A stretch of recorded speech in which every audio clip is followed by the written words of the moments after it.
Victory over Del Ballard Jr. will start the match.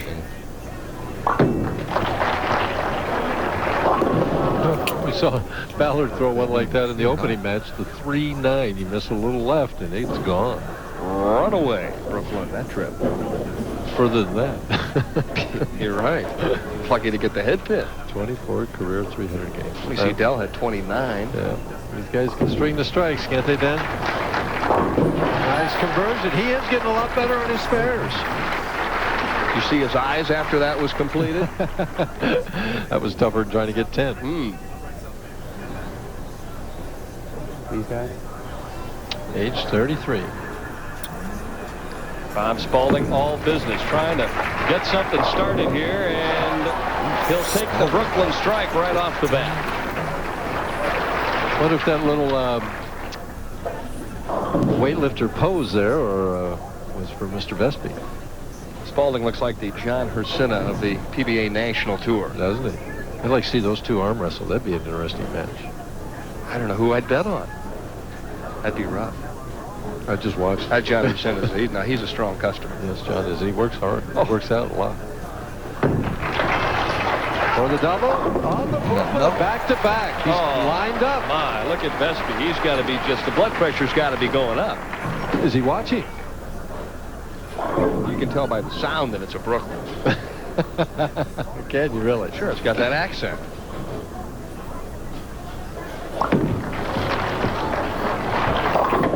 Well, Bob got a few of those last week, so he can't be saying much as he leaves the 3-6 here. He says, I didn't pull it enough.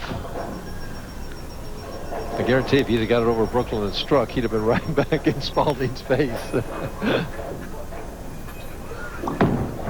Straighter and harder. See how the arm swings straighter? Well, he made two tough spares to start off with. Now he's got to do his forte, and that's strike. He's making the spares and can't find the pocket. Right. He's changing his game. Better go back to working on strikes, Bob. The lane condition this week, a fair and equitable opportunity, but not easy out there, as you can see. And Vespi says, okay, I'll 360. I'll go to the Brooklyn if I have to.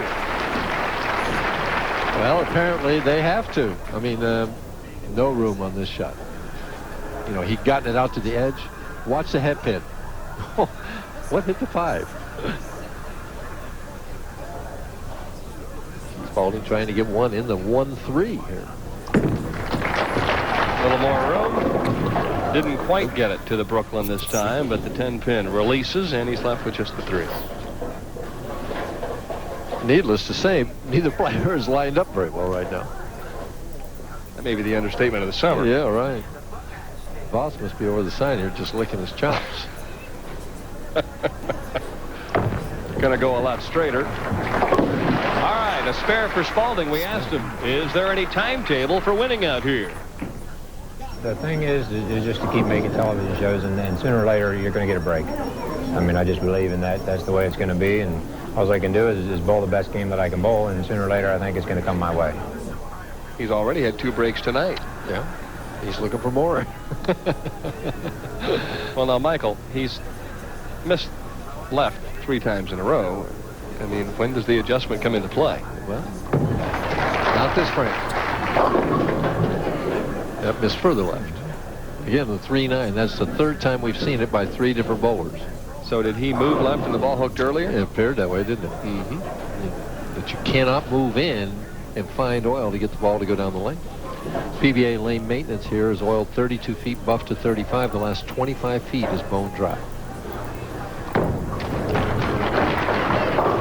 That has to be a real adventure than shooting double wood. Watch this. He's playing the inside, close to the 3rd arrow. Sets it down left to the 3rd arrow, and it starts hooking right now. It's gone right at this point in time, not even for a Brooklyn. Somebody finally gets it in the pocket, leaves a solid 10. That's what he's got to be saying. That was his best shot of the night. Yeah, that was to take the lead in the match. Doubles could be tough to come by. It's a grind-out night, it looks like. Looks like he's enjoying making those spares. Except that He'd rather string the strikes and not have to shoot them. You know, it's kind of like a tennis server. You know, it's serving the ace. He'd rather have that than play the rally. Vespi with 8 regional titles to his credit.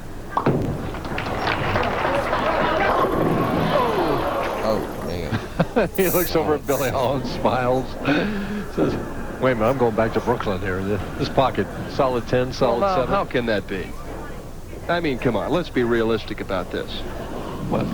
We see 3 Brooklyn shots and no strike, and then flushing the pocket 2 hits in a row, and you leave a 10-pin and a 7-pin. Where's the justice? You've been around this game long enough to know that there is none. Not in bowling. Was it a 4-pin that climbed up over the top? It was a 2-pin. 2-pin. Second, a third from the left. Watch it go right over the top. Whew. Boing. Kind of wiggled it. Yeah, that was the Fosbury leap. Boy, he really moved in there and found something. Maybe he just got to move deep enough. See how deep he moved in on this. Look at where he's sliding. Ball over just about the 4th arrow. Out to maybe about the 10th board. Back into flush city right there. 19.5, I guess, pretty close. Out to 11. Looking now to extend the lead with a double here in the 6th. Moved way left, swung it way right, and lane 17 is just a bit tricky. Well, remember, Del Ballard said that lane was hooking more than lane 18, but he was playing a lot further right. Last week, you had trouble moving in and finding something. Pete Weber was the only one able to do it last week. Really a master at playing the inside angle, Pete Weber. Well, he can play the outside angle pretty well. Oh, yeah. Play all parts of the lane. Oh, and there's the opening. 3 and the 6 off the 10. So Spaulding with a mistake, Vespi with some hope, and we'll come back with more of game number 2 from Collins Bowling Center in Lexington after this. Take a look at some of the executives on hand tonight. Collins Bowling Center manager, as well as the manager of the other center, general manager, I should say, Don Bundy on hand for this one tonight. Fans here giving him a hard time because they knew he was on television. They did. Vespi leading by 2 pins. Oh, he spanked out the 10 this time. And Vespi asking the fans to respond a little bit. And they certainly did, didn't they? They're waiting for some strikes to cheer for. As he sends it way down the lane, comes in half pocket this time, and just slaps out the 10. He's very good at that, and his emotional reaction every time.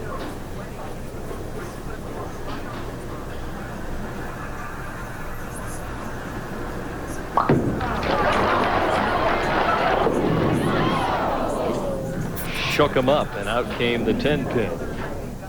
Gave it that extra room. You know, they was flirting with a 210 again. They got it out of there. Player that has to be aggressive if he's going to be successful.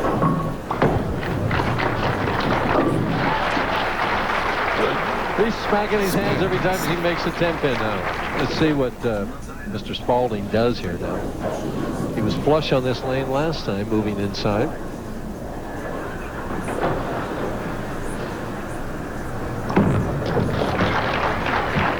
Another Brooklyn. That's a third of the match. Flush again. This time it was just on the other side. I just don't think that's the direction to go. I mean... And also representing the bowling center here this week, Al Saunders.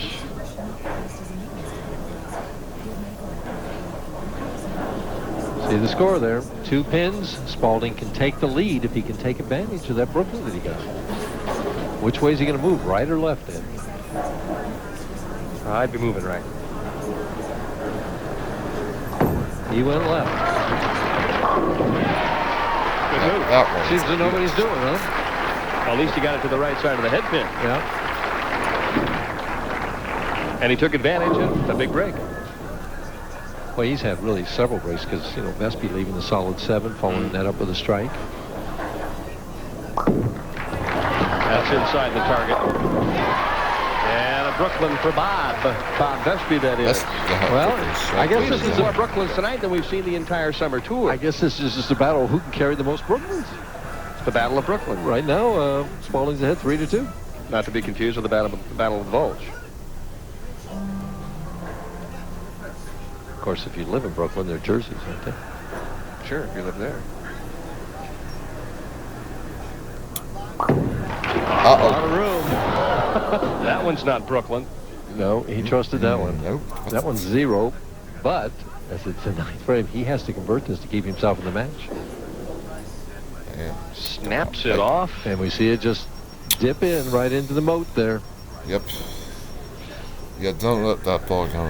Hardest thing in the world now is to make yourself trusted again after you've just done it.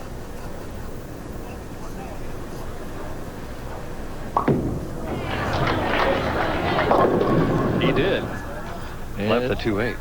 Ups. Well, Ups. Vespi sees this one slipping away. Spaulding sees his best opportunity to win his first match on television. 0 for 5 coming in. Up by 25 pins, can make it 35 with the strike. Oh, and breaks down the bucket for the 4-pin. He'll take that. Looked like he was protecting just a little bit on that shot. Well, you know, the last one went to Brooklyn on this lane. He's still fishing. When Voss comes over, he's going to play, I think, the 1-2-3 area. I agree. He's going to play out. That's where Monticelli played most of the week as well. Played out. Spare up for Spaulding. Trying to get the job done now in the 10th. Still needs a mark to shut him out. A mark, and he's in the 200s. The best Vespi can get is 193. Spaulding threw a beautiful shot on the left-hand lane the last time around. Right. So you go right back there again. A little extra time. Gets that rosin. Touches the heel. Makes sure everything's right. Doesn't take much time, though. Got to make it then. Good shot. Good shot. Very professional shot. Gave it plenty of room. Trusted it.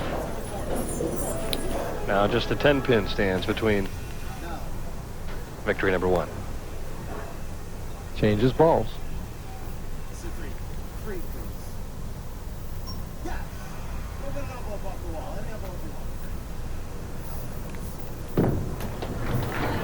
All right, he has it. Sigh of relief. A quick glance at the board, and the monkey is now off his back. Well, he needs one. Needs one what? Pin. I think he can have one. Are you a gambling man? Oh, well, I'm not again, but I would put a bob or two on that.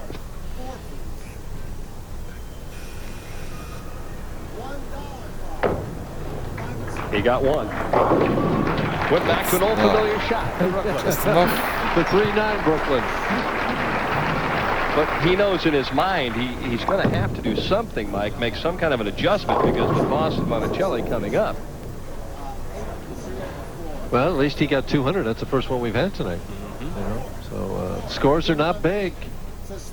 202 for Bob Spaulding, who advances. Vespi finishes 4th. And when we come back, a quick look at the rest of the top 24 this week in the Greater Lexington Classic.